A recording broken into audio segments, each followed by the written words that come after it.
Hello, and it's been a while, so I apologize for that. It's just, the semester picks up and a lot starts happening, and then to take a few minutes and make a post is kind of like, wait, what did I say in the last one? What do I need to say in this one? And all this craziness. So I'm going to try to be brief, but at the same time, keep you included in what's going on here in Denver. So first, the youth director position that I got is with Grace City, Denver. They're currently meeting in a warehouse, and they'll be moving in across from the rescue mission in Denver. So they're becoming a city church, urban church ministries paired with City to City from Redeemer Church, Tim Keller's church. So it's really cool that we're being mentored by their church on how to do city ministries well. I really want to make sure I said that. Gosh, there's so much going on, and relationship is so huge.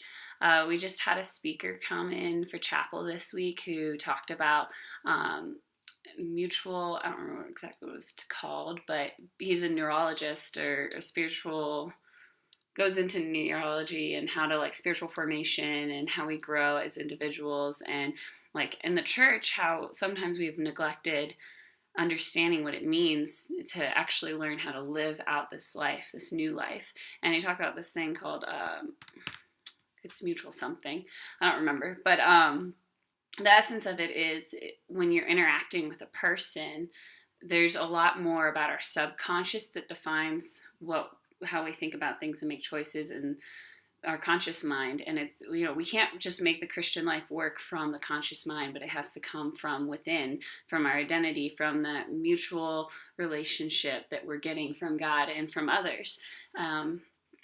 So that, there's no good way to sum it up except for it just aligned with a lot of how I've seen God work in and through my life.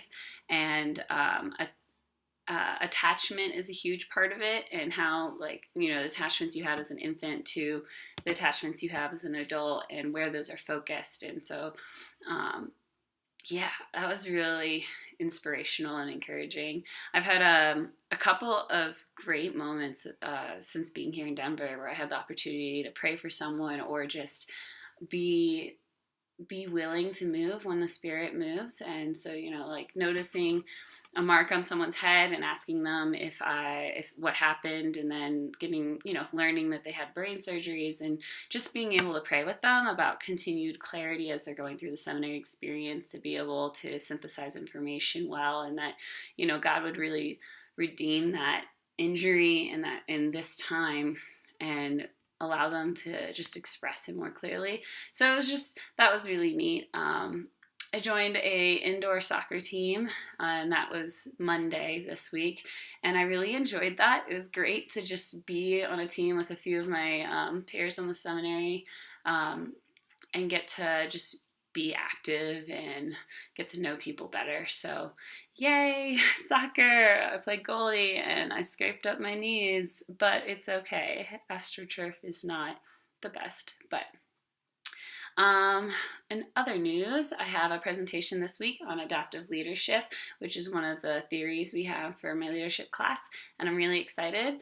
And also scared because, it's a class with leaders, and so I feel like the things that I bring to the table are very different and unique, and so I get to walk in that confidence that I was talking about in the last video, that I want and need God to continue to form in me as I depend on Him.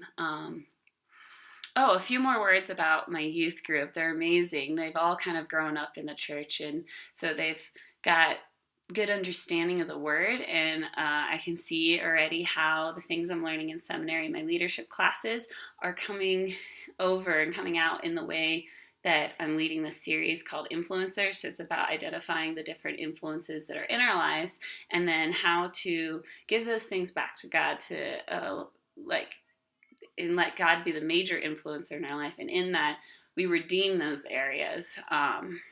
So it's just really cool. We did emotion this last week and I gave them journals. And so they've been journaling and just kind of learning how to be self-reflective and recognize things within themselves. What are the emotions they're feeling? What do they do with those emotions? It's been really good for me too, because I have to, prepare for this and like study with them. And I don't know. It's just great. This week on Sunday night, I got a text from one of my youth being like, hey, I'm not like feeling great. Could you pray for me? And I got to call them and just pray on the phone with them. And that was so encouraging to me, because that's a sign that, that our relationship is growing and that God is working in having me there.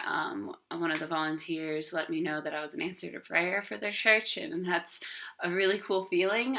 But it's just awesome to know that I am where God has placed me, and I am really excited to continue to do all this. So, yeah, that's my update. I hope that you guys, I thank you for listening. And I just am praying for you, everything and everyone at Eck in Virginia. Be blessed.